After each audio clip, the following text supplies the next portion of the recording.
مصطفیٰ کمال Ataturk مصطفیٰ کمال Ataturk 1881 سے 1938 تک ایک فوجی افسر تھا جس نے سلطنت عثمانیہ کے کھنڈرات سے نکل کر ایک آزاد جمہوریہ ترکی کی بنیاد رکھی۔ اس کے بعد انہوں نے 1923 سے لے کر 1938 میں اپنی موت تک ترکی کے پہلے صدر کے طور پر خدمات انجام دے۔ ایسی اصلاحات نافذ کی جنہوں نے ملک کو تیزی سے سیکولر اور مغربی بنایا۔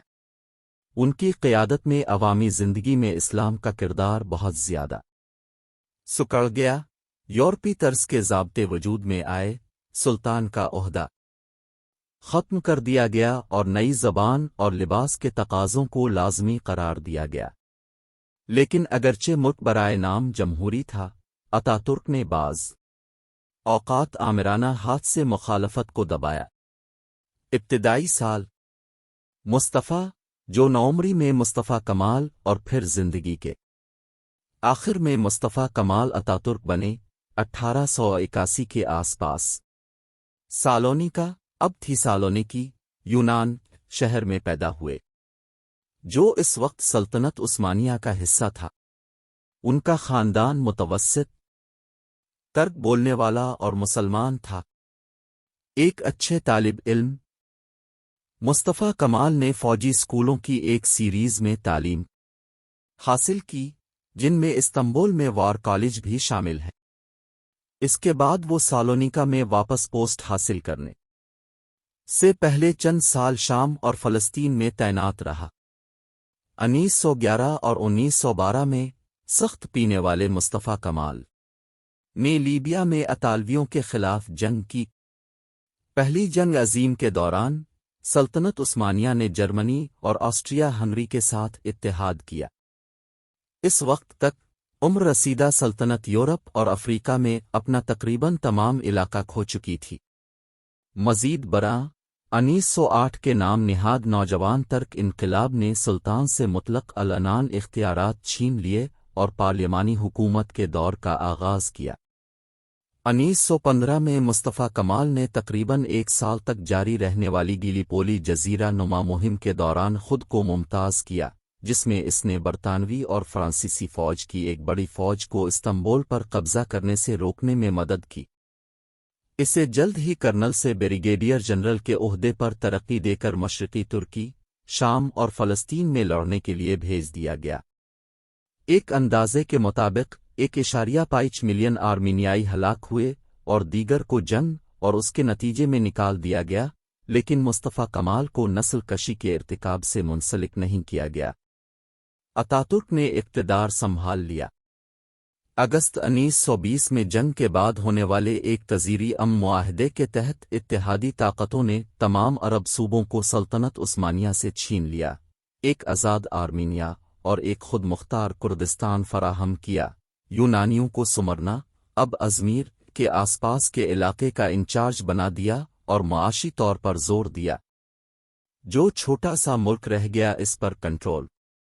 تاہم مصطفیٰ کمال نے پہلے ہی انقرہ میں ایک تحریک آزادی منظم کی تھی، جس کا مقصد ترک بولنے والے علاقوں پر غیر ملکی قبضے کو ختم کرنا اور انہیں تقسیم ہونے سے روکنا تھا۔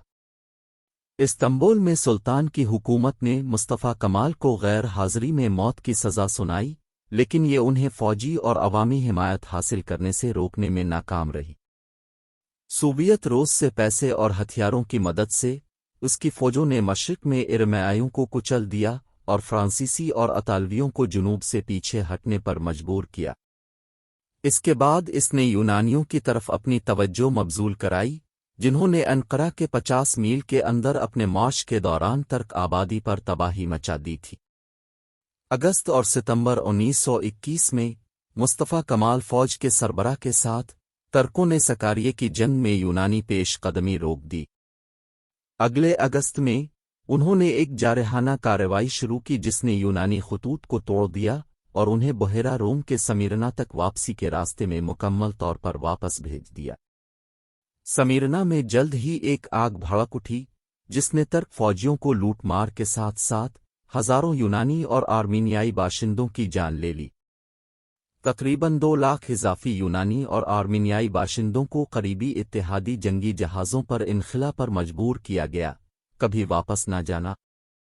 مصطفیٰ کمال نے اگلا استنبول پر حملہ کرنے کی دھمکی دی، جس پر برطانوی اور دیگر اتحادی طاقتوں کا قبضہ تھا۔ جنگ کے بجائے برطانیہ نے ایک نئے امن معاہدے پر بات چیت کرنے پر اتفاق کیا اور استنبول میں سلطان کی حکومت اور انقرہ میں مصطفیٰ کمال کی حکومت دونوں کو دعوت نامے بھیجے۔ لیکن امن کانفرنس شروع ہونے سے پہلے انقرہ میں گرینڈ نیشنل اسمبلی نے ایک قرارداد منظور کی جس میں اعلان کیا گیا کہ سلطان کی حکومت ختم ہو چکی ہے۔ اپنی جان سے خوفزدہ آخری عثمانی سلطان برطانوی ایمبولینس میں اپنے محل سے بھاگ گیا۔ اس کے بعد جولائی 1923 میں ایک نیا امن معاہدہ ہوا جس نے ایک آزاد ترک ریاست کو تسلیم کیا۔ اسی اکتوبر میں گرینڈ نیشنل اسمبلی نے جمہوریہ ترکی کا اعلان کیا اور مصطفیٰ کمال کو اس کا پہلا صدر منتخب کیا۔ اتاترک بطور صدر بننے سے پہلے ہی یونان نے 10 لاکھ یونانی آرتھوڈوکس پریکٹیشنرز کے بدلے تقریباً 3 لاکھ ہزار مسلمانوں کو ترکی بھیجنے پر اتفاق کیا۔ دریں اثنا مصطفیٰ کمال کے دور میں آرمینیائی باشندوں کی جبری ہجرت کا سلسلہ جاری رہا۔ اگرچہ ترکی اب تقریباً یکساں طور پر مسلمان ہو چکا تھا، مصطفیٰ کمال نے خلیفہ کو معزول کر دیا جو پیغمبر محمد صلی اللہ علیہ وسلم کے نظریاتی جانشین اور عالمی مسلم کمیونٹی کے روحانی پیشوا تھے۔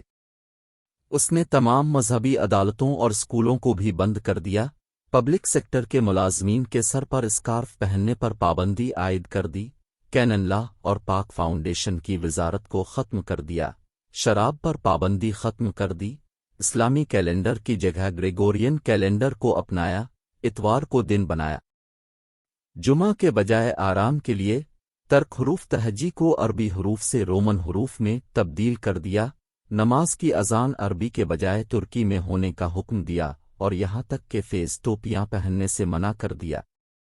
مصطفیٰ کمال کی حکومت نے صنعت کاری کی حمایت کی اور یورپی ماڈلز پر مبنی نئے قانون کو اپنایا۔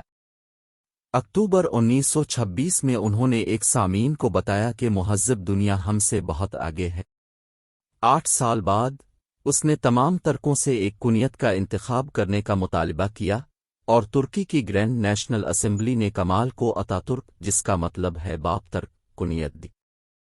اس وقت تک اتاترک کی حکومت نے لیگ آف نیشنز میں شمولیت اختیار کر لی تھی، شرح خواندگی میں بہتری لائی تھی اور خواتین کو ووٹ کا حق دیا تھا، حالانکہ عملی طور پر اس نے بنیادی طور پر واحد جماعتی حکمرانی نافذ کر دی تھی۔